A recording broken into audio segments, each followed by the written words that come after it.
यह रही एक भावुक, मार्मिक और बच्चों के देखने योग्य हिंदी कार्टून कहानी जिसमें दया, स्नेह और प्यार की गहराई है। यह कहानी का नाम छोटा पंछी और बूढ़ी अम्मा। एक मार्मिक और प्रेरणादायक कहानी जो बच्चों के दिल को छू जाएगी। कहानी। एक छोटे से गांव के कोने में रहती थी बूढ़ी अम्मा, जिनका कोई नहीं था। वह अकेली थीं, लेकिन बहुत दयालु और प्यारी थीं। अम्मा रोज सुबह अपने छोटे से बगीचे में बैठकर भगवान से बात करतीं और जो भी गरीब या भूखा हो उसे कुछ न कुछ खिला देती थीं। एक दिन बारिश बहुत जोर से हो रही थी।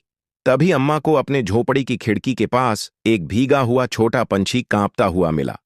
अम्मा ने तुरंत उसे अपनी ओढ़नी में लपेटा, सुखाया और गरम दाल चावल के कुछ दाने सामने रख दिए। पंछी रोज सुबह उड़कर आता, अम्मा की हथेली से दाना खाता और शाम को लौट जाता। अब अम्मा अकेली नहीं थीं। पंछी उनका सच्चा दोस्त बन गया। कई महीने बीते। फिर एक दिन अम्मा बहुत बीमार पड़ गईं। वो बिस्तर से उठ नहीं सकीं। लेकिन उस दिन पंछी आया और पहली बार अम्मा के तकिए के पास बैठ गया। उसने चहकना नहीं छोड़ा, मानो कह रहा हो, मैं हूं ना अम्मा, आप ठीक हो जाओ। गांव के लोग उस दृश्य को देखकर भावुक हो उठे। एक छोटी सी चिड़िया ने वो कर दिखाया जो बहुत से इंसान भूल जाते हैं, सच्ची सेवा और स्नेह। अम्मा की देखभाल करने अब गांव के बच्चे रोज आने लगे। सबने मिलकर अम्मा की झोपड़ी को एक प्यारे घर में बदल दिया।